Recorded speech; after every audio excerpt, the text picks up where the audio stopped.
지난 금요일 성경 공부 마치고 부산에 오신 몇 분하고 교제를 좀 했습니다. 그 어떤 분이 우리 갑순이라는 드라마를 몇 번 봤대요. 그 자기 딸과 함께 보는데 갑순이 어머니가 고두심 씨 역할로 나와요. 고두심 씨가 갑순이 어머니 역할로 나오는데 좀 속물로 나와요. 남편이 퇴직금을 다 어떻게 잘못 다 말아 먹어버렸어요. 그러니까 얼마나 구박을 하는지, 그 퇴직금 가지고 앞으로 노후 생활을 해야 되는데 남편이 퇴직금 다 말아 먹어서 얼마나 구박했겠어요. 그래서 방에서 잠도 못 잤어요. 그냥 텔레비 본다 잠 안 온다고 거실에 가서 일부러 잔 거예요. 미안해서. 그런데 또 자기 갑순이가 10년 동안 사귀었던 그 남자친구가 있는데, 걔는 대학 졸업하고 취직을 못해서 공무원 시험 준비를 하고 있는 거죠. 몇 년 동안 공무원 시험 준비하고 있고, 그런데 어떤 돈 많은 남자가 이 갑순이를 좋아하니까 갑돌이하고 헤어지고 돈 많은 이 아들하고 사귀라고 적극 후원을 하는 거 있죠. 이런 이제 엄마인데, 딸하고 같이 보다가 딸이 엄마 닮았다 이러더래요. 딸이 딱 엄마 닮았다. 그러니까 이 엄마는 자기는 딸을 그렇게 안 키웠다고 생각하고 보고 있었어요. 별 의식 없이. 참 속물이다 이러고 봤는데 딸이 엄마 닮았다 그러더래요.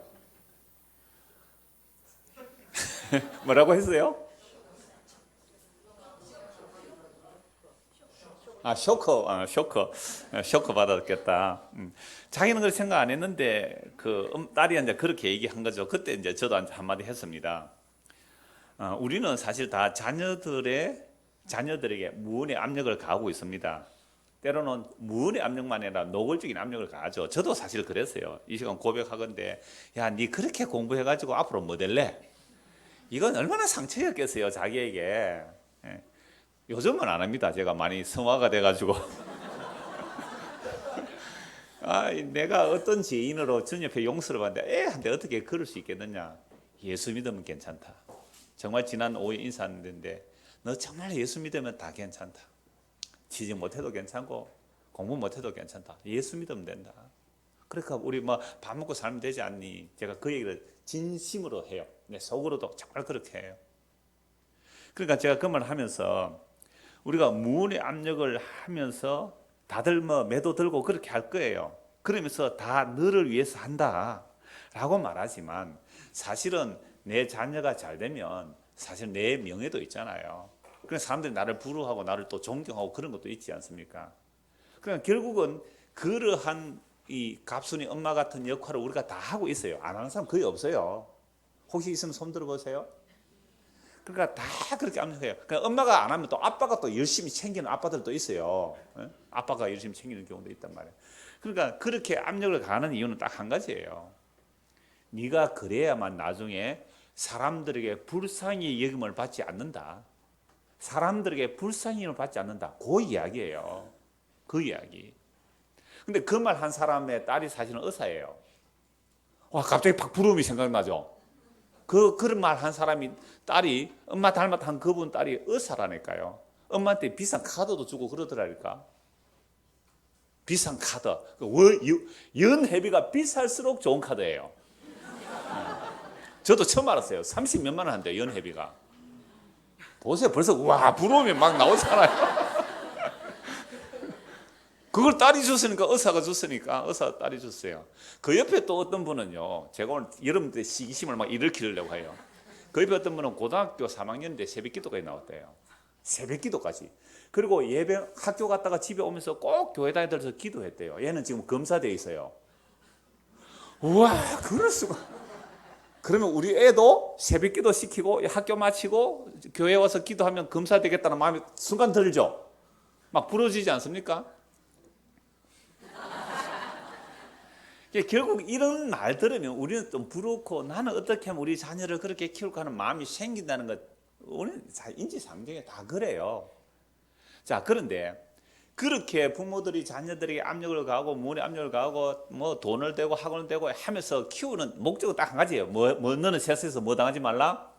불쌍히 여김을 받지 말라. 무시당하지 말라.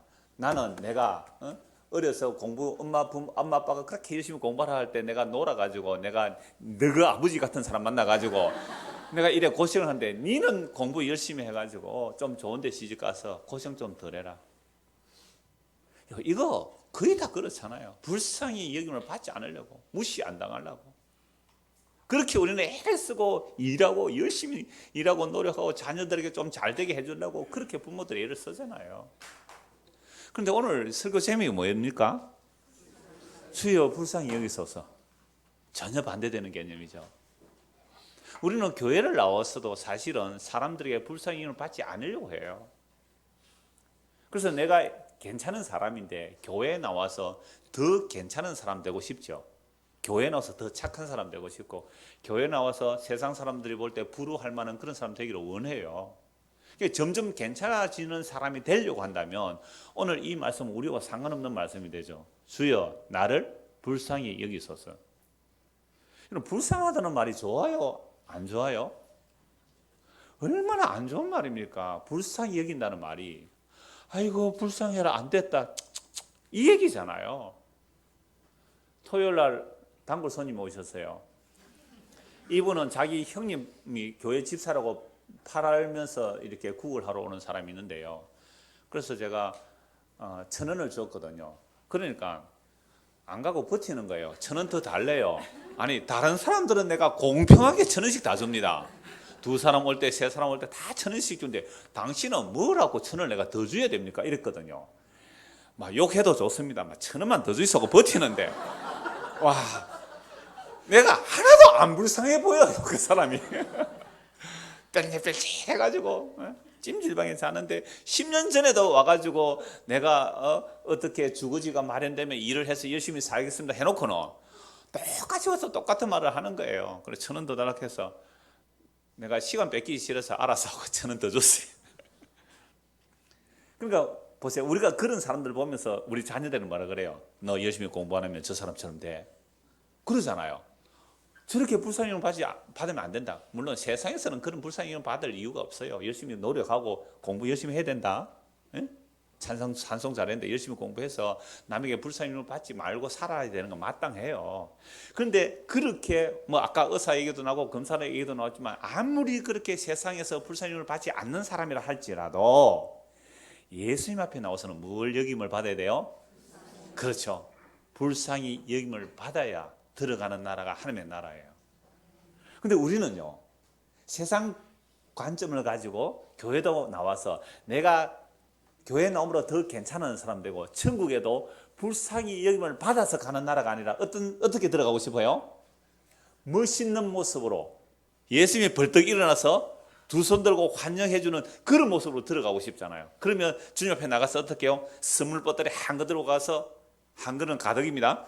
선물 보따리 가득 들어서 주님 앞에 쿵 내려놓고 주님 내 잘했죠? 라고 천국에 가고 싶어한다 이 말이에요. 그런 마음으로 유대인들은 어려서부터 율법을 철두철미하며 지키고 외우고 실천해 왔단 말이에요. 그러니까 이미 그들이 부자였어요. 그래 자기들의 부요함으로 인하여 가난해지신, 부요하신 분으로 가난해지신 그 예수 그리스도를 배척해 버렸단 말이에요. 내가 이렇게 노력한 내가 십자가에 저주받아 죽은 가장 수치스럽고 가장 저주스럽고 율법에 의하면 저주받아 죽은 그 예수를 내가 믿는다고 하려면 불가능합니다. 자기의 의가 있을수록, 자기의 잘남이 있을수록, 자기의 자랑거리가 있을수록 그 예수님 앞에 무릎을 꿇고 주여 나를 불쌍히 여기소서, 이건 불가능한 일이에요. 그러니까 우리가 예수님 앞에 주여 나를 불쌍히 여기소서 다윗의 자손이여 라고 고백할 수 있으려면 어느 정도로 마음이 낮아져야 되는가, 어느 정도로 정말 맹인이 되어야 되는가, 그걸 오늘 말씀이 보여주는 거예요. 29절 본문 보십시다. 그들이 여리고에서 떠나갈새. 자, 예수님께서 지금 어디로 향하고 계세요? 거의 사복음서, 공간복음이 다 그 내용이에요. 갈릴리에서 시작해서 어디로요? 예루살렘으로 가는 과정이거든요. 여리고성에서 예루살렘까지 한 30km예요. 그러니까 여리고는 낮은 지역이에요. 해발보다 더 낮은 지역이 여리고예요. 그러니까 예루살렘은 시온 산에 있기 때문에 항상 올라간다고 해요. 그러니까 이스라엘 백성들은 다 예루살렘 갈 때 어떻게 해요? 올라간다. 야트막한 산이니까 올라가는 거예요. 그래서 그들이 여리고로 떠나갈 때에 예수님과 그 무리들이 이제 여리고로 떠나갈 때에 큰 무리가 예수님을 따릅니다. 왜 이 큰 무리가 예수님을 따라갈까요? 유월절 절기를 지키러 갑니다. 예수님이 가시는 그 절기가 유월절 절기거든요. 그러니까 곧 유월절 절기에 여러분 인산일월입니다.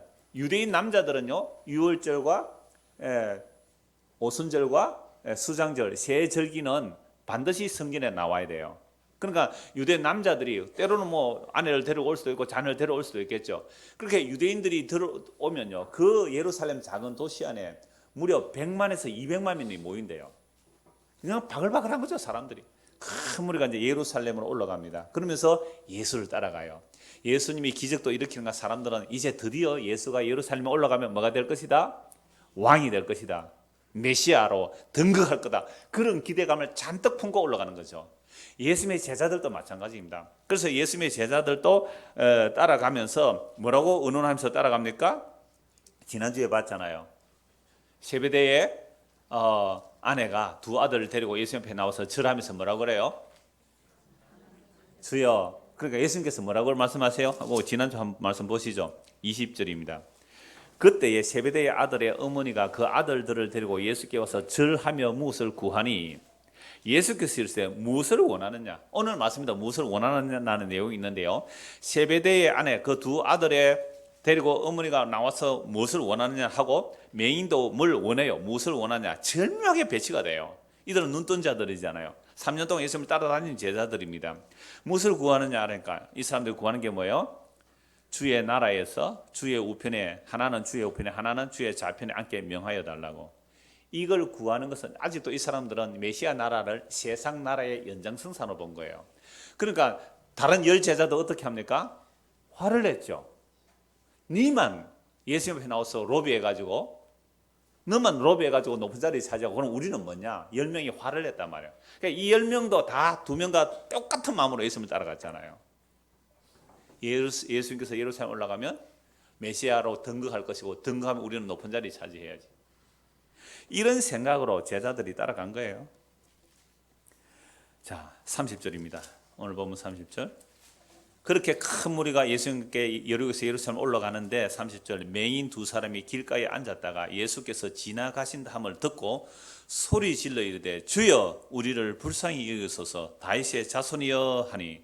그럼 맹인이 어떻게 예수님 지나간다는 소문을 듣고 뭐라고 불렀어요? 주라고 불렀고 예수님을 주라고 불렀고 또 누구로 불렀어요? 다윗의 자손이고. 주와 다윗의 자손, 즉 예수님이 주님입니다라는 것도 메시아 호칭이에요. 예수님이 다윗의 자손이라는 것도 정확한 메시아 호칭이거든요. 그런데 눈뜬 사람들도 잘 모르는데 어떻게 맹인이 예수님이 지나간다는 그 소리만 듣고 주여 주여 우리를 불쌍히 여기소서 다윗의 자손이여 이렇게 외칠 수 있을까요? 맹인인데. 여러분 이런 부분은요 은혜 외에는 설명할 다른 방법이 없습니다. 아 이것이 은혜다. 눈뜬 자도 모르는데 맹인이 이 사람이 날 때부터 맹인이었는지 중도 실명자인지 모르겠지만 맹인이 예수님을 지나간다는 소리만 듣고 예수님 보지도 못했는데 예수님 말씀을 소문으로는 들었겠죠. 예수라는 사람이 눈뜬 자를 눈뜨게 해준다더라. 병자를 고쳐준다더라. 죽은 자도 살려준다더라. 오병이어 기적을 일으켰던다. 그런 소문은 맹인도 들을 수 있잖아요. 그런데 예수님이 지나간다는 그 말만 듣고 주여 우리를 불쌍히 여기소서 다윗의 자손이요 괌을 지릅니다. 큰 무리가 지나가니까 어지간한 소리로 안 들릴 거 아니에요. 괌을 지른 거죠. 아마 수백 명 수천 명이 따라갔을 거예요. 주여 우리를 불쌍히 여기소서 다윗의 자손이요 목청껏 부르짖었을 거예요. 그런데 놀랍게도 31절 보세요. 무리가 꾸짖어. 이 무리들 중에는 누구도 포함돼요? 제자들도. 무리가 꾸짖어 잠잠하라. 왜 그랬을까요? 지금 예수님이 어디로 올라가세요? 예루살렘으로 가서 뭐가 되셔야 돼요? 왕이 되셔야 되는데 감히 맹인이 주제에 걸리적거린다 저리 가! 이 얘기잖아요. 그래서 예수님께 어떤 어머니들이 아기를 데리고 예수님 좀 안수해 주세요 만져주세요 하고 데려올 때 제자들이 뭐라 그랬어요? 애들은 가라 그랬죠. 애들은 가라. 왜요? 지금 예수님이 큰 일을 이루셔야 되는데 대업을 이루셔야 되는데 언제 애들 그 걸리적거리는데 돌보고 저 맹인 그 돌보고 할 시간 없다. 빨리 갑시다. 이 마음이에요. 무리를 꾸짖은 거예요. 그래서 예수님께서 어린애 쫓는 그 제자를 보고 책망하시면서 하나님 나라가 이런 어린 아이들 같은 것이다. 이런 어린아이와 같은 자들이 있어요. 어린아이는 뭐 할 수밖에 없어요? 받을 수밖에 없다 그랬죠. 어린아이는 받아들이는 게 어린아이예요. 어른이 줘야 살아가는 게 어린아이예요. 그런데 어린아이가 어른의 손을 탁 물리치면 그건 이미 어린아이가 아니에요. 주지 않으면 살아갈 수 없는 갓난아기 같은 그런 상태. 그런 자들이 하나님 나라에 들어간다면 어린아이는 자기 공로예요? 부모의 공로예요? 그 얘기를 하는 거죠. 하나님의 나라는 자기 행위가 아니라 부모가 불쌍히 여기고 긍휼히 여기서 그 긍휼로 들어가는 나라를 보여주신 거예요. 그러니까 맹인들도 저리 가! 쫓아내며 잠잠하라 한 것은 결국 하나님 나라 오해한 겁니다. 제자들이. 그래서 예수님께서 지난주 본 말씀이 뭐예요? 28절 인자가 온 것은 섬김을 받으려 함이 아니라 도리어 섬기려 하고 자기 목숨을 많은 사람의 대성물로 주러 왔다. 그러니까 어린아이 같은 자 섬김 받아야 되잖아요. 맹인이라면 어떻게 해요? 섬김을 받아야 되잖아요. 그러니까 그런 자들이 하나님의 나라에 들어간다는 말은 예수님께서 섬겨주셔야만 들어가는 나라, 예수님께서 십자가로 자기 몸을 내어주심으로 자기 백성의 자신의 살과 피를 내어주심으로 자기 생명을 주심으로 우리에게 자신을 나누심으로 우리를 자기로 이끌어 들어가신다는 그 예수님의 나라, 그게 하나님의 나라예요. 이걸 세상 사람들이 이해할 수 있겠어요? 특히 잘난 사람들, 똑똑한 사람들, 불쌍히 여김을 받지 않고 살아가는 사람들, 사람들이 존경하는 서기관과 바리새인과 제사장들이 이런 하나님의 나라를 이해할 수가 없어요. 오늘 대한민국 현실도 마찬가지잖아요. 제가 앞에서 어떤 두 어머니 얘기를 했지만 와, 딸이 의사래, 아들이 검사래, 얼마나 좋을까. 살아보세요. 진짜 좋은지. 그들 나름대로의 고민들은 다 있단 말이에요. 그러니까 자꾸만 우리는 그런 세상적인 관점으로 하나님 나라를 생각하니까 하나님 나라도 세상 나라처럼 생각해버리는 거예요. 하나님 나라는 하나님의 은혜와 하나님의 긍휼과 하나님의 자비와 하나님의 용서로만 이루어지는 나라임을 지금 예수님께서 펼쳐 보여주고 계시는 거예요. 그래서 예수님이 이 땅에 오신 것은 뭐하러 오셨어요? 하나님 나라를 선포하러 오셨고 하나님 나라를 이루고 계시는 하나하나의 장면들이에요. 그래서 하나님 나라 다른 데 찾으면 안 돼요. 우리의 상상으로 하나님 나라 찾으면 안 돼요. 예수께서 사실 이 모든 일들 하나하나가 다 이런 것이 하나님의 나라다. 그래서 천국은 12시간 일하는 사람이나 1시간 일하는 사람이나 같이 품삯을 받는 나라다. 목사님 그런데요, 또 10달란트 남긴 사람 또 1달란트 남긴 사람 그거는 차이가 나잖아요. 아니요. 상은 똑같은 거예요. 상은 똑같은 거예요. 주인의 즐거움에 참여하라. 10달란트 남겨도 무슨 참여하는 거예요? 주인의 즐거움에 참여하는 거예요. 2달란트 남겨도 뭐요? 주인의 즐거움에 참여하라는 거죠. 그 얘기예요. 이게 하나님 나라라는 겁니다. 자, 그래서 31절 무리가 꾸짖어 잠잠하라되 더욱 소리질러 이르되 주여 우리를 불쌍히 여기소서 다윗의 자손이 하는지라. 두 번이나 부르짖었죠. 우리를 불쌍히 여기소서. 말리는데도 더 간절하게 불렀죠. 주여 우리를 불쌍히 여기소서. 이러니까 또 어떤 사람이 이렇게 말해요. 봐라, 이렇게 눈치코치 안 보고 열심히 주를 부르짖어서 응답받을 또 그 얘기예요. 이게 아니잖아요. 눈뜬 제자들, 눈뜬 사람들은 예수님을 알아보지 못했는데 맹인이 예수님을 알아보았다는 역설이에요 이게. 그래서 주여 우리를 불쌍히 여기소서. 32절 예수께서 머물러 서서 그들을 불러 이르시되 너희에게 무엇을 하여 주기를 원하냐. 눈뜬 제자들에게 너희들에게 무엇을 하여 주기를 원했냐 했을 때 이들은 뭘 원했어요? 높은 자리 차지하기를 원했잖아요. 근데 맹인은 사실 뭘 원했을까요? 눈 뜨는 게 소원이죠 사실은. 눈 뜨는 게. 근데 단지 눈 뜨는 것 그것을 보여주기 위해서 여기 기록했을까요? 이 계시로? 아니죠. 그러니까 보기를 원합니다. 예수께서 머물러 서서 그들을 불러 이르되 너희에게 무엇을 하여 주기를 원하냐. 이르되 주여 우리의 눈 뜨기를 원하나이다. 예수께서 뭐 하셔서 불쌍히 여기사 그들의 눈을 만지시니 보게 되었더라. 여러분 그냥 눈 떠 해도 되는데 왜 만지실까요? 저는 이 이미지가 하나님께서 흙으로 사람을 만드신 이미지와 겹쳐진다고 봅니다. 하나님께서 흙으로 사람을 지어서 손으로 만드시잖아요. 그러니까 그리고 뭘 불어넣으세요? 생기를 불어내 사람이 되잖아요. 그러면 예수께서 다시 눈을 만진다는 것은 눈을 만지시는 건 지금 그 사람은 뭐 하는 거죠? 재창조하시는 거죠. 눈을 뜨게 하시는 거죠. 손을 만지심으로. 그럼 재창조는 어디서 일어납니까? 십자가로 일어나잖아요. 십자가로 하나님의 약속을 다 이루심으로 하나님의 심판을 대신 담당하고 자기 백성에게 생명을 주는 그 십자가로 재창조를 하시거든요. 그래서 누구든지 그리스도 예수 안에 있는 자는 새로운 피조물이라 이전 것은 지나갔으니 보라 새 것이 되었다. 오늘 우리가 이 말씀을 사람의 말이 아닌 지식이 아닌 정말로 성령께서 이 말씀이 우리에게 그냥 받아들여진다면 우리가 맹인인데 주님께서 우리의 눈을 지금 만져주시는 거예요. 성령께서 우리의 눈을 만져주세요. 그러면 우리 눈이 열리게 돼요. 그리고 누구를 만나게 돼요? 예수님을 만나게 되고 그리고 예수님을 따라가요. 34절 예수께서 불쌍히 여기사 그들에게 눈을 만지시니 곧 보게 되어 그들이 예수를 따라갔습니다. 그럼 이들은 예수님을 따라갈 때 뭐 하려고 따라갈까요? 눈 떴으니까. 뭐 하려고 따라갈까요? 제자들처럼 한 자리 차지하려고 따라갔을까요? 예수님이 정말 주와 다윗의 자손 그리스도를 알고 따라갔을까요? 그거예요. 그러니까 눈을 떴다는 것은 물론 이들의 육신이 눈 떠진 거 맞아요. 그런데 앞에 무엇을 원하느냐? 눈 뜬 자들은 높은 자리를 차지했지만 정말 메인이 뭘 원하느냐? 눈 뜨게 돼서 예수님을 따라간 것은 절묘한 배치예요. 문학적 구조들이 있죠. 그러니까 절묘한 배치를 하신 거예요. 앞에 것과 지난주 본 말씀과 오늘 말씀에. 그래서 오늘 본문과 연결하여 보시면 결국 이게 무슨 말씀이냐면 요한복음 9장에 이런 말씀이 있습니다. 요한복음 9장 39절 41절 제가 읽어드리겠습니다. 예수께서 이르시되 내가 심판하러 이 세상에 왔으니 보지 못하는 자는 보게 하고 보는 자들은 맹인이 되게 하려 함이라 하시니 바리새인 중에 예수와 함께 있던 자들이 이 말씀을 듣고 이르되 우리도 맹인인가? 예수께서 이르시되 너희가 맹인이 되었더라면 죄가 없으려니와 본다고 하니 너희 죄가 그대로 있느니라. 요한복음 9장은요 날 때부터 소경된 자의 이야기예요. 그러니까 예수님 지나는데 예수님께 사람들 묻죠. 예수님 저 사람은요 날 때부터 소경이거든요.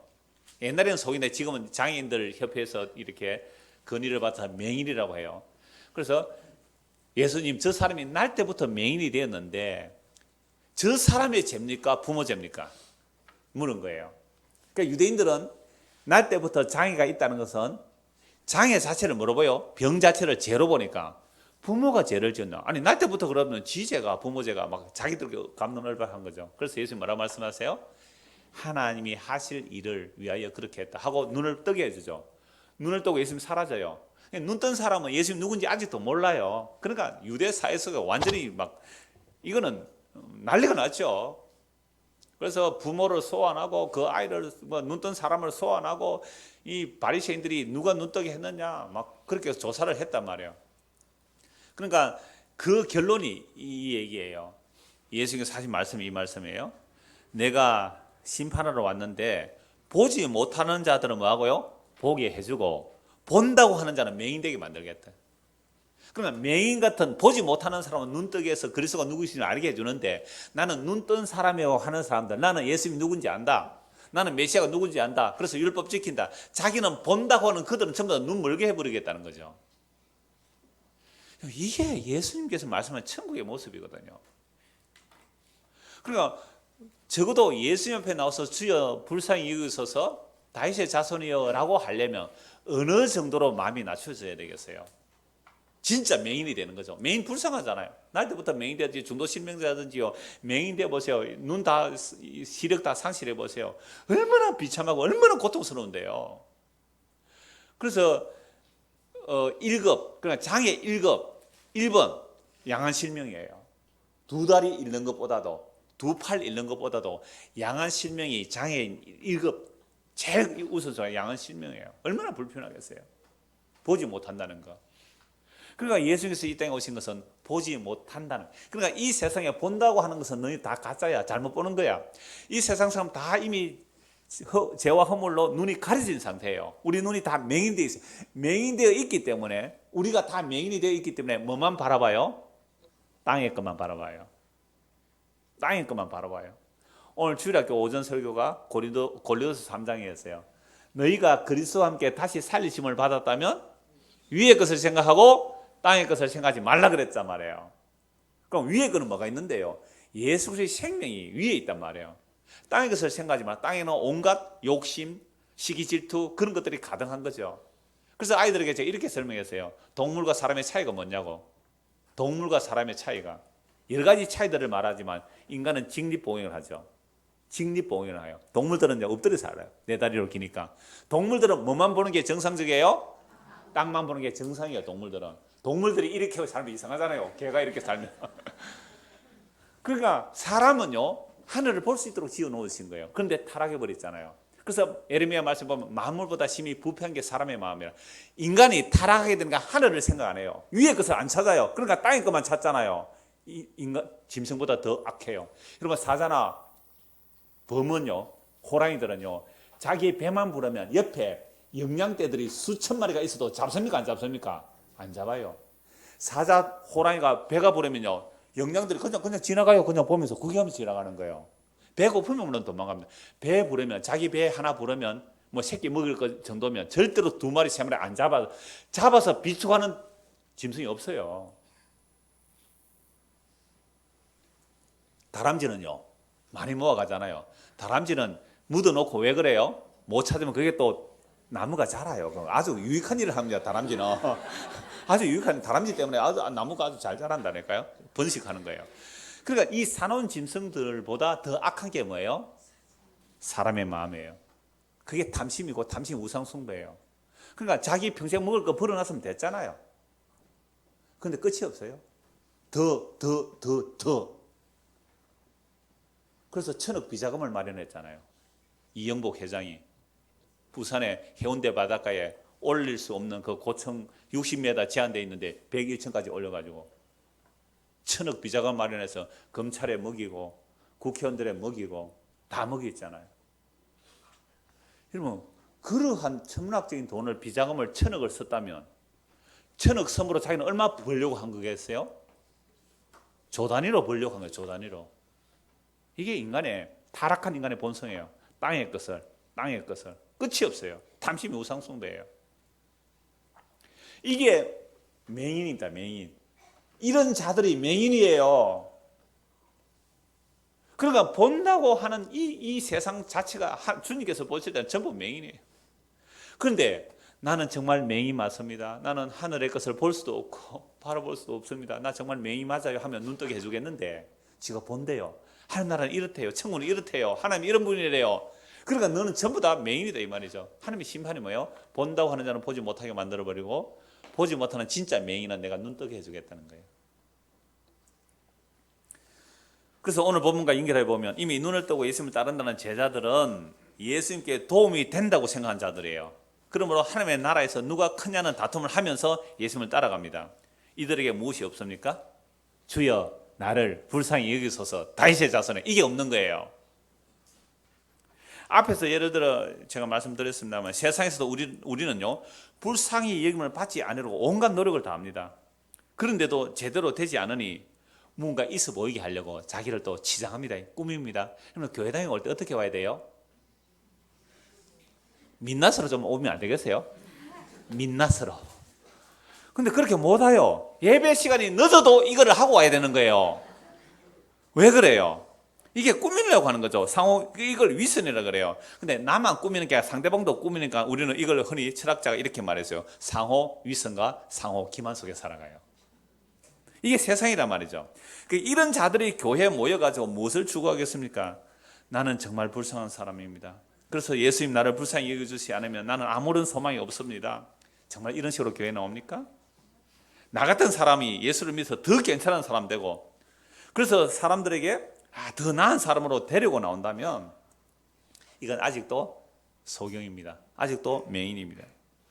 그래서 정말 성령이 우리에게 임하게 되면 자신의 죄와 비참함을 알게 되기 때문에 주여 나를 불쌍히 여기소서 다윗의 자손이여, 이 고백을 하게 되는 거죠.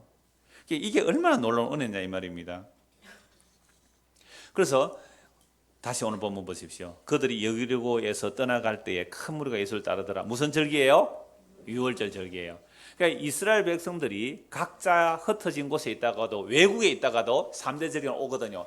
그러면 예루살렘 근처 하루 정도 길이, 그러니까 여리고에서 예루살렘 한 30km 돼요. 그러면 그렇게 사모했던 그 예루살렘 성에 갈 때 그냥 갔을까요? 노래하면서 갔을까요? 노래하면서 가요. 그러면 추석에 고향 찾아갈 때 요즘 고향 가는 것도 싫어하는 사람이 많아서 외국에 그렇게 많이 나갑니다만은 옛날에 정말 그리워하는 고향, 가족을 사랑해서 고향을 찾아갈 때 그냥 갑니까? 노래하면서 갑니까? 코스모스 피어있는 뭐 정등길 개선을 그래 노래하면 안 가요? 안 그러시구나. 가는 게 싫어서 그냥 노래를 안 하구나. 근데 예루살렘, 이 이스라엘 백성들은요, 정말로 예루살렘 올라갈 때 사모했거든요. 성전에 나아가야 돼. 그렇게 사모하면서 노래하면서 그렇게 성전을 향하여 가는 거예요. 누구 찾아왔어요? 그래서 성전을 찾아가는데 이 찬송들이요, 시편 120편부터 134편까지 있습니다. 한번 찾아보시죠. 시편 120편.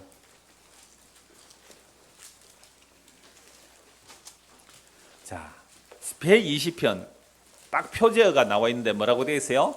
성전에 올라가는 노래. 그러니까 여리고에서 예루살렘 올라가면서 사람들이 뭐 부르면서 올라갔다고요? 성전에 올라가는 노래들을 부르며 올라가는 거예요. 그러니까 메인들도 듣겠어요? 안 듣겠어요? 듣는 거예요. 이거 유대인들 다 외워요. 길에 가면서 책 보고 이렇게 했어요? 노래하면서. 노래는 가사를 잘 외울 수 있어요. 자, 120편부터요. 전부 몇 편까지? 134편까지 나와요. 134편까지 15편이 무슨 노래예요? 성전에 올라가는 노래예요. 그러니까 예루살렘 순례를 하면서 그냥 올라가는 게 아니에요. 노래하면서 찬송하면서 올라가는 겁니다. 그리고 예루살렘 성전에 가서 여인의 뜰에서 유대인의 뜰로 나가는 계단이 또 15개래요. 그 15개 올라가면서 한 계단 올라가서 시편 120편, 두 계단 올라서 121편, 세 계단 올라서 123편. 그래서 15개를 부르고 성전에 나간대요. 길 가면서도 성전을 향하여 올라가는 거예요. 그 중에 다 볼 수는 없어요. 제가 두 편만 오늘 불쌍히 여기서 이 말씀과 인간의 두 편만 제가 읽어드리겠습니다. 123편 보십시오. 시편 123편.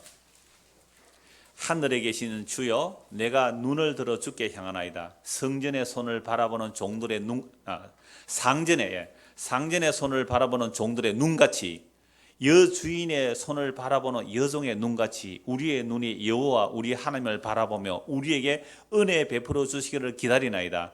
여호와여, 우리에게 은혜를 베푸시고 또 은혜를 베푸소서. 심한 멸시가 우리에게 넘치나이다. 안일한 자의 조소와 교만한 자의 멸시가 우리 영혼에 넘치나이다. 흩어진 유대인들이 살아갈 때 온갖 멸시와 조소를 다 받을 거 아니에요. 야, 너희가 뭐 여호와 하나님 섬긴다고 살면서 이 꼴이냐? 온갖 멸시와 조소를 다 받아요. 천지를 지으신 전능하신 여호와 하나님을 섬긴다는 게 그래 다른 나라에 포로로 잡혀와 있니? 이런 조소를 듣는 거예요. 아니 세상 사람들 어떻게 더 못해? 이런 멸시를 받고 사는 거예요. 그러니까 그 마음으로 예루살렘 성전을 향해서 가면서 찬송하는 거예요. 주여, 우리가 멸시를 받습니다. 심한 멸시가 우리에게 넘칩니다. 조소와 안일한 자들, 그러니까 안일한 자는 뭐예요? 세상에 잘 먹고 잘 사는 자들이에요. 잘 먹고 잘 사는 자들이 조소를 합니다. 교만한 자가 우리를 멸시합니다. 우리 영혼의 멸시와 조소가 넘치나이다.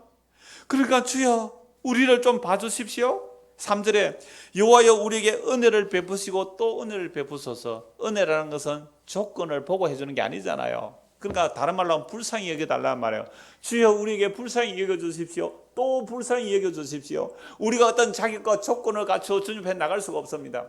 세상 사람들 우리를 조소하고 멸시하고 조롱하는데 우리가 그들의 멸시와 조롱을 받아도 사실은 마땅합니다. 우리가 죄인입니다. 그러므로 주여, 우리에게 은혜를 베풀어 주십시오. 또 은혜를 베풀어 주십시오. 불쌍히 여겨주십시오. 또 불쌍히, 이런 마음으로 주님 앞에 나오느냐 이 말입니다. 이런 사람 올라오면서 그렇게 찬송하면서 가세요. 그 마음을 한번 보세요. 2절. 상전의 손을 바라보는 종들의 눈같이, 여주인의 손을 바라보는 여종의 눈같이 우리의 눈이 여호와 우리 하나님을 바라보며 우리에게 은혜 베풀어 주시기를 기다리나이다. 제가 시편할 때 이 말씀 예를 들어서 말씀드렸어요. 우리나라에도 노비가 있었어요. 노예가 있어요. 설거 노비가 있었고 외거 노비가 있잖아요. 집안에 노예들 있고 집 밖에 노예들 있어요. 그런데 이런 자들 말고, 이들은 반드시 주인의 집에 일을 해야 되죠. 그런데 이런 자들 말고 소장농들이 있어요. 그러면 토지라든가 또는 뭐 태백산맥 이런 소설들을 보면요, 우리 그 가난한 소장농들의 그 아픈 눈물 같은 얘기들이 너무너무 잘 나와 있어요. 이 소장농들은 종이 아니에요. 주인의 종이 아니에요. 단지 품꾼으로 그 주인의 땅을 붙여서 먹고 50대 50대는 나누면 되는 거잖아요. 50대 50도로 나누는 거예요. 어마어마한 사실은 세금이죠. 50% 세금을 내야 되는 거야. 땅 빌리는 조건으로. 주인은 땅 있다는 것 때문에 아무것도 안 하고 50% 그냥 가져가요. 비료 누가 대야 돼요? 노동요 누가 돼야 돼요? 소작농이 다 돼야 돼요. 그러니까 노동자는요 사실은 25%밖에 못 가져가는 거예요. 25%밖에 못 가져가요. 주인은요 손도 안 대고 50% 가져가고 25%는 비료값, 노동비 이거 투입되면 25%밖에 못 가져가요. 그러니까 소작농은 벗어날 수 길이 있어요, 없어요? 없어요. 그러함에도 불구하고 그거조차 소작농이 소작을 떼이면 마름의 농간이 있어요. 그러니까 이런 마름들, 나쁜 마름들은요 그 소작농의 아내를 건드리기도 하는 놈들이 나와요. 이게 여러분 우리나라의 근대 역사입니다. 이런데 눈 좀 뜨셔야 돼요. 그러니까 그러한 가난한 소작농인데 주인의 집에서 잔치를 한다고 하면 일하러 가야 돼요, 안 가야 돼요? 가야 돼요. 하루 종일 일했는데 품삯 줍니까, 안 줍니까? 맞대기 줘야 되는 거예요. 왜? 종이 아니니까. 품삯도 안 주는 거예요. 그런데 그 주인이 인심이 좀 있는 부자라면 잔치하고 남은 음식들 보따리 좀 사서, 옛날에 우리 시골에는요 잔치하고 나면 집에 갈 때 할아버지 할머니들 이렇게 손에 조금씩 이렇게 들고 가셨어요. 왜? 집에 그 굶주린 애들이 있으니까. 그 가난한 소작농이 주인의 손을 바라보는 거예요. 종이 상전의 눈을, 여종이 여주인의 눈길을 바라보는 거예요. 잔치하고 남은 음식이라도 한 보통이 사들고 주면, 그거 들고 가면 엄마는 저 주인집에 일하러 가버렸으니까 하루 종일 굶주려 있는 그 아이들에게 음식이라도 하나 갖다 입에 먹이려고 그 마음으로 상전의 손을 바라보는 종들의 눈같이, 여주인의 손을 바라보는 여종의 눈같이, 안주도 할 말이 없는데 그래서 주인이 인심 좀 써서 먹을 거라도 좀 사주면, 그 찌짐 남은 거라도 좀 사주면 그거라도 들고 가서 우리 자식들에게 입에 먹일 텐데, 이 마음으로 주인을 바라보는 그 마음으로 주님을 바라보십니까? 이 마음으로 주여 우리를 불쌍히 여겨주십시오. 다윗의 자손에 이 마음으로 교회로 오셨나요? 시편 131편 보십시오. 여호와여, 내 마음이 교만하지 아니하고 내 눈이 오만하지 아니하며 내가 큰 일과 감당하지 못할 놀라운 일을 하려고 힘쓰지 아니하나이다. 비전 꿈 다 헛소리예요. 인간의 탐심이에요. 내 마음이 교만하지 않고, 연말 되면 비전 새로 만들고 새 음란한 꿈을 가지려고요, 교만 안 해요. 주를 의지하는 자는 내 마음이 오만하지 아니해요. 내가 큰 일과 감당하지 못할 놀라운 일을 하려고 힘쓰지도 않습니다. 실로 내가 내 영혼으로 고요하고 평온하게 하기를, 젖된 아이가 그의 어머니 품에 이승같게 하였나니 내 영혼이 젖된 아이와 같도다. 이스라엘아, 지금부터 영원까지 여호와를 바랄지어다. 그럼 불쌍히 여긴다는 말이 긍휼이에요. 긍휼이라는 단어가 레헴이라는 단어에 나오는데 이건 자궁이에요.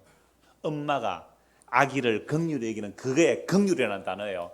하나님께서 우리를 구원하실 때 하나님의 자기 긍휼로 엄마가 자기 아기를 볼 때, 엄마는 죽어도 아기를 살려요.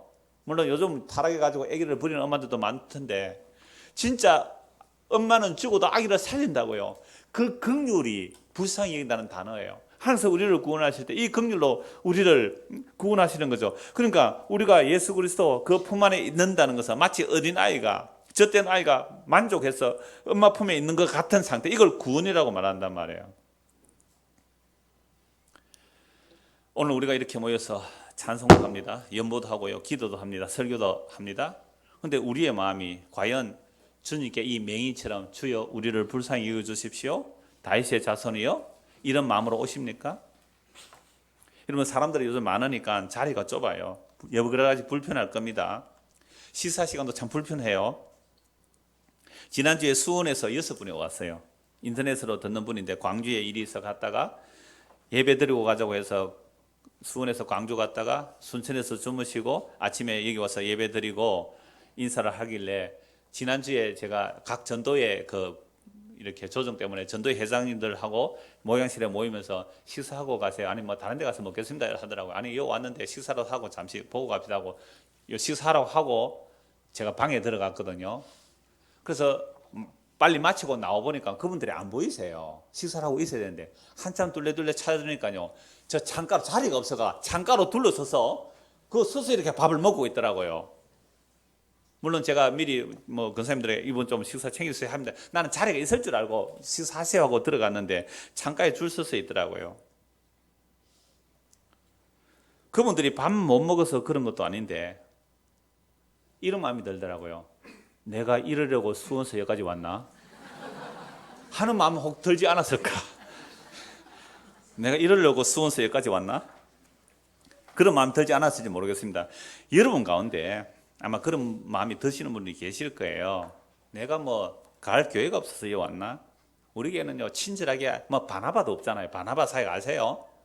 새로 오면 한 사람 딱 붙여줘요. 옆 사람에. 그런 것도 없으니까 이 사람들이 왜 이래? 막 이런 마음도 드실 수 있을 거예요. 그런데 우리가 주님 앞에 나오는 자세는요 이 메인의 모습이에요. 주여 우리를 불쌍히 여기소서 다윗의 자손이요. 여러분 이런 부르짖음을 하려면 진짜 맹인이 되는 거예요.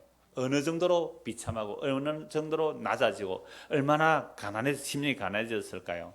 그래서 이 시편만이 아니라 주의 긍휼이라는 것은 성경 전체에서 증거하고 있는데요. 출애굽기 33장을 한번 보겠습니다. 출애굽기 33장. 여호와 이름이 어떻게 계시되는지 한번 봅시다. 출애굽기 33장 1절.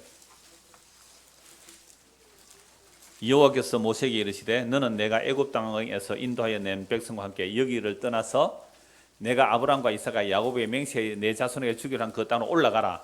내가 사자를 너보다 앞서 보내어 가나안 사람과 아모리 사람과 헷 사람과 브리스 사람과 히유 사람과 여부 사람 쫓아내고 너희를 젖과 꿀이 흐르는 땅에 이르게 하려니와 나는 너희와 함께 올라가지 아니하리니 너희는 목이 곧은 백성인즉 내가 길에서 너희를 진멸할까 염려함이라 하시니. 여호와 하나님께서 뭐라고 말씀하세요?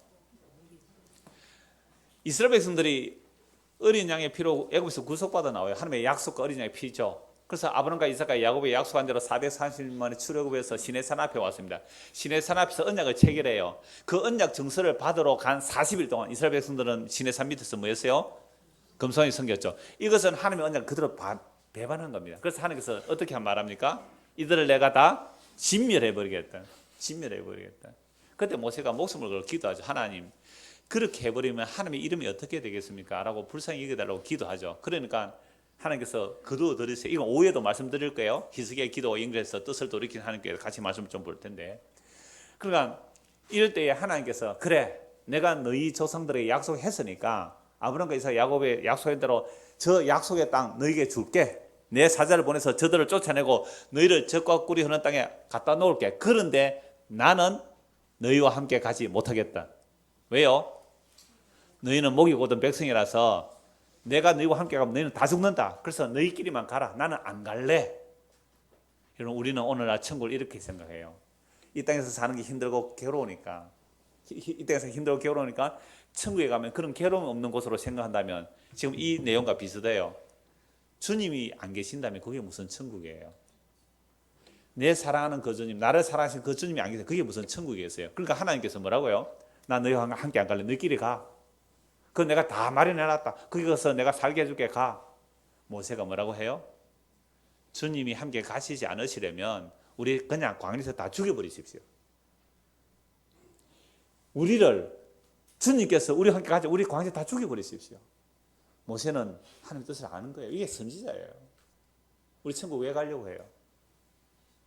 예수님 보는 목적이 아니면 사랑하는 그 주님 보는 목적이 아니면 천국 갈 생각이라도 마세요. 내가 힘들고 어려우니까 천국 가면 좋겠다. 아니면 내가 공도를 많이 쌓았으니까 마일리지 많이 쌓아 천국에서 상 받아야지. 그런 천국 없어요. 그런 것이 지옥이란 말이에요. 주의 긍휼로 만들어진 나라, 주의 용서로 만들어진 나라, 그 십자가의 사랑으로 만들어진 그 나라에 주의 은혜, 주의 용서, 주의 자비로 만든 그 나라에 도대체 무엇이 들어갈 수 있겠어요? 이 맹인의 마음, 주여 우리를 불쌍히 여기소서 다윗의 자손에 이 마음 안에 못 들어간 나라란 말이에요. 출애굽기 33장 13절 보십시오.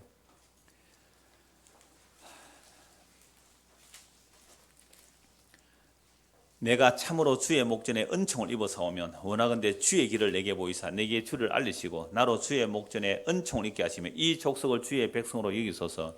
여호와께서 이르시되 내가 친히 가리라. 내가 너를 시게 하리라. 하나님 같이 안 가시려면 아예 다 죽여버리십시오. 그러니까 하나님 뭐라고 말씀하세요? 그래 내가 같이 갈게. 내가 같이 갈게. 15절 모세가 여호와께 아뢰되 주께서 친히 가지 아니하시려거든 우리를 이곳에서 올려보내지 마옵소서. 광야에서 다 죽여버리십시오. 모세가 하나님의 마음을 안 거죠.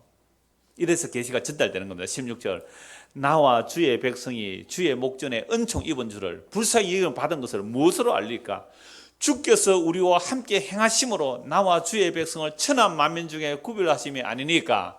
여러분 하나님께서 우리를 어떻게 구별하세요? 예수님 말씀하셨죠. 내가 세상 끝날까지 너희와 함께 하겠나라고. 주의 성령이 우리 안에 오셔서 세상 끝날까지 함께 하겠다고. 주님께서 함께 하시는 모습이 어떤 모습이었어요? 아까 시편에 보니까 우리는 심한 멸시와 조소를 받나이다. 시편 123편. 우리는 심한 멸시와 조소를 받나이다. 그 모습으로 가요. 주의 영이 임한 자들의 모습이 그 모습으로 간다니까요. 그래서 사람들은 아무도 그런 사람들을 보고 야 네가 믿는 하나님 참 좋겠다 이러고 안 한단 말이야. 하나님 택한 백성만이 그 멸시와 조소 속에서 예수 그리스도가 누구신지 보고 따라올 거잖아요. 그러니까 극소수죠. 절대로 많이 올 수가 없는 자리예요. 십자가의 길은. 누가 그거 멸시와 조소받는 사람을 보고 너는 정말 눈뜬 자구나, 너는 생명의 길로 가구나, 누가 그렇게 따라오겠어요? 이야, 이렇게 해서 기도했더니 아들이 검사되고 이렇게 했더니 의사가 되고 이래 되고 복을 받고 부자가 됐다 그러면 그게 사람들이 수만 명이 몰려가잖아요. 수십만 명이 몰려가잖아요. 그걸 번영신학이라고 그래요. 성경에서 어등거는 예수님이세요. 그런 어등거는 하나님이 계세요. 심각합니다. 그래서 17절 여호와께서 모세에게 이르시되 네가 말하는 이 일도 내가 하리니. 하나님의 긍휼을 잡아보세요. 내가 못 간다 가면 너희 다 죽는다. 하나님 그러려면 아예 우리 다 죽여주십시오. 그래 내가 같이 갈게. 그리고 네가 말하는 이 일도 내가 하리니 너는 내 목전에서 은총을 입었고 내가 이름으로도 너를 알미리라. 모세가 이르되 원하건대 주의 영광을 내게 보이소서. 19절 같이 읽읍시다. 여호와께서 이르시되 내가 내 모든 선한 것을 내 앞으로 지나가게 하고 여호와의 이름을 내 앞에 선포하리라. 나는 은혜 베풀 자에게 은혜를 베풀고 긍휼히 여길 자에게 긍휼을 베푸느니라. 모세가 주의 영광을 보여주십시오. 주의 영광을 보여주십시오. 그때 주님께서 여호와께서 내가 내 모든 선한 것을 네 앞으로 지나가게 하고 여호와 이름을 네 앞에 선포. 그러니까 주님의 영광을 보여주는 것은 뭐로 나타내 보여주세요? 주의 이름으로 보여주십니다.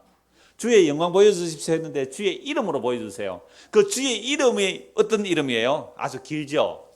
나는 은혜 베풀 자에게 은혜를 베풀고 긍휼히 여길 자에게 긍휼을 베푸는. 내가 불쌍히 여길 자를 불쌍히 여길. 이게 주의 이름이 하시는 일이에요. 이게 주의 영광이에요.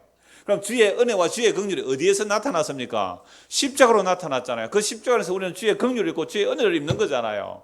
그래서 사람들이 멸시와 조롱받는 그 십자가가 하나님의 영광이 나타나는 긍휼과 은혜의 자리예요. 그 안에 하나님의 뜻이 다 담겨 있는 거죠. 또 이르시되 네가 내 얼굴을 보지 못하리니 나를 보고 살 자가 없습니다. 여기서 또 이르시되 보라 내 곁에 한 장소에 있으니 너는 그 반석에 있어라. 내 영광이 지나갈 때 내가 너를 반석 틈에 두고. 쪼개진 반석. 뭐가 생각나죠? 생수가 나온 반석. 쪼개진 반석. 그리스도. 반석이 그리스도인 반석이 이스라엘 백성을 따라다닌다고. 그 반석이 그리스도라고 바울이 얘기했잖아요. 그 반석 틈에 있어야 주님의 긍휼과 자비를 입는 거예요. 아니면 얼굴 보면 어떻게 돼요? 죽어요. 여호와 하나님의 거룩 앞에 가면 다 죽어요. 반석의 틈 위에 숨겨놔야 사는 거예요. 그 반석이 그리스도로 볼 수 있잖아요. 얼마든지. 예수 그리스도 그분 안에서 우리는 주의 긍휼과 주의 은혜를 입고 사는 겁니다. 그래서 이사야 9장에도 이미 주께서 말씀하신 것이 하나님의 열심히 이것을 이루고, 이건 지난주 5회에도 말씀드렸어요. 그래서 이 성경 말씀은 결국은 누가 맹인인지 말씀하고 있는 거죠. 예수님이 누구신지 알아보는 눈을 알아본다면 그게 눈을 뜬 자가 됩니다. 그런데 예수님이 누구신지 알지 못하면 맹인이란 말입니다. 그러므로 앞에서 찾아본 대로 본다고 하는 자는 뭔가요? 죄가 그대로 있어요. 자신들이 스스로 본다고 하는 자들은 바리새인과 서기관들이며 예수님의 제자들도 마찬가지로 자기는 본다고 여긴 자들입니다. 그런데 이들은 자기들의 율법 지키는 자기 의로 본다고 하는 거죠. 그래서 율법을 지키는 자들, 그러면 자신은 맹인이 절대 아니라고 했습니다. 그런데 이들이 다 맹인이었습니다. 그러므로 예루살렘으로 입성하기 직전에 두 맹인이 예수님을 주와 다윗의 자손으로 고백한 것을 통하여 예루살렘 사람들, 성전이 있고 율법이 있고 제사장이 있고 날마다 제사를 드리는 그 예루살렘 사람들 전부 다 눈먼 자들이라는 거예요. 눈먼 자들의 도시예요. 어디가요? 예루살렘이. 성전이 있고 제사장이 있고 율법이 있고 날마다 제사가 지내지는 그 예루살렘이 눈먼 자들의 도시였어요. 오늘 교회당에 나왔어. 예수를 믿는 우리가 오히려 눈먼 자들은 아닐까요? 마태복음 23장 37절에서 39절입니다. 예루살렘아 예루살렘아 선지자들을 죽이고 네게 파송된 자들을 돌로 치는 자여. 찾으신가 다 같이 찾읍시다. 마태복음 23장 37절.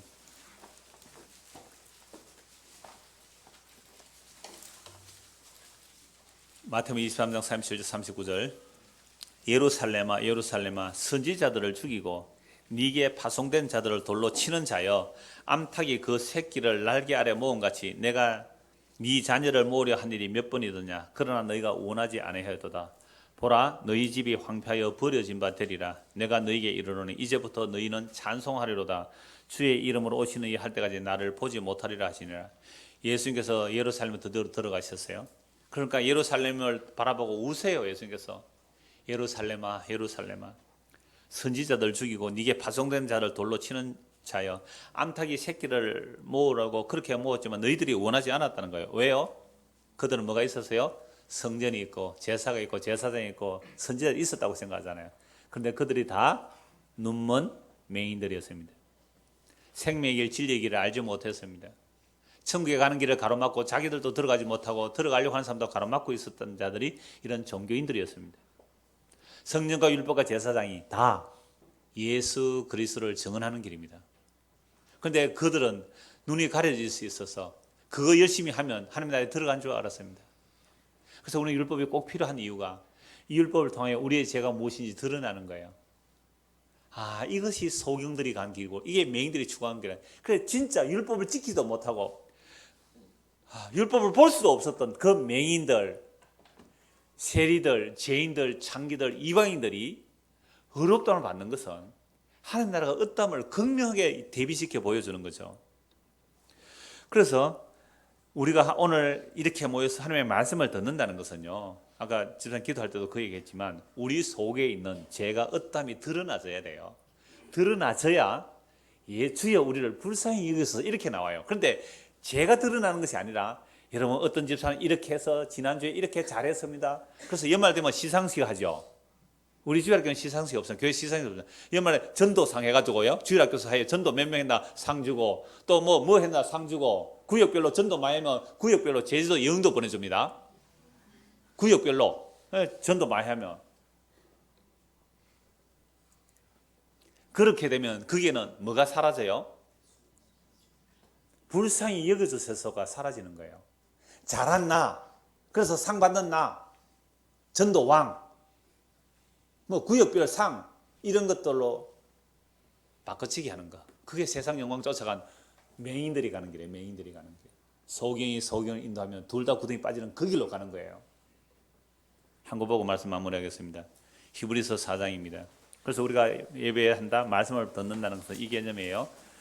히브리서 4장 12절.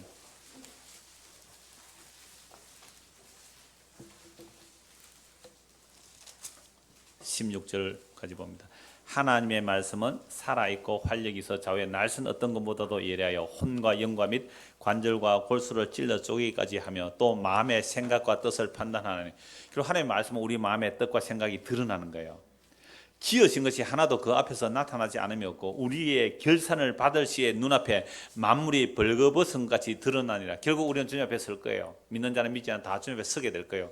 결산할 주님 앞에 서는데 성도는 지금 이 자리에서 서는 거예요. 성도는 바로 이 말씀 앞에서 오늘 서는 거예요. 그래서 결산을 오늘 하는 거예요. 오늘 내가 주님 앞에 결산을 하는 자리에 이게. 그러면 나는 한계가 없어요. 정말 내 행한 것 죄뿐이라는 고백이 나올 수밖에 없어요. 말씀이 우리를 비추고 마음의 생각을 드러내니까 그렇게 내가 빨가벗겨지는 거죠. 말씀에서 여러분 빨가벗겨지니까 얼마나 부끄러워요. 내가 스스로 무화과잎으로 가릴 수가 없어요. 얼마나 빨가벗겨지는지, 머리부터 발끝까지 얼마나 빨가벗겨지는지. 오늘 오전에 어떤 집사님이 이사를 하게 되는데 이사하면서 얼마나 내가 믿음 없는 사람인지 알겠더래요. 전세 살다가 좀 산 가격으로 다른 데 아파트를 전세 가격 맞춰서 이제 이사를 가는데 오만 머리가 생각이 다 나오더래요. 그러면서 이사하면서도 자기가 얼마나 믿음 없이 이 땅에 대한 미련이 있는지를 고백하더라고요. 그게 말씀으로 이렇게 뻘겋게 져야 돼요. 뻘겋게 지니까 뭐 하는 거예요? 14절 보십시오. 그러므로, 놀라운 거예요. 그러므로 뻘겋게 내는 게 목적이 아니잖아요. 뻘겋게 내어서 그러므로 우리에게 큰 대제사장이 계시니 성천하시니 곧 하나님의 아들 예수시라. 우리가 믿는 도리를 굳게 잡을지어다. 우리에게 있는 대제사장은 우리의 연약함을 뭐요? 동정하지 못할 뿐이 아니라 불쌍히 여기지 못할 뿐이 아니라는 거예요. 동정하지 못할 뿐이 아니요, 모든 일에 우리가 똑같이 시험을 받으시는데 죄는 없으시니라. 16절 같이요. 그러므로 우리는 긍휼하심을 받고 때를 따라 돕는 은혜를 얻기 위하여 은혜의 보좌 앞에 담대히 나아갈 것이나. 긍휼, 불쌍히 여김을 받기 위해서 오늘도 우리 주님 앞에 나오는 거예요. 주여, 오늘도 우리를 불쌍히 여주소서. 그 긍휼함을 받고 때를 따라 돕는 은혜가 뭐예요? 긍휼이죠. 주의 불쌍히 여김, 주여 우리를 불쌍히 여주소서. 다윗의 자손이요, 이 은혜를 얻기 위해 오늘도 우리는 주님 앞에 나오는 거죠.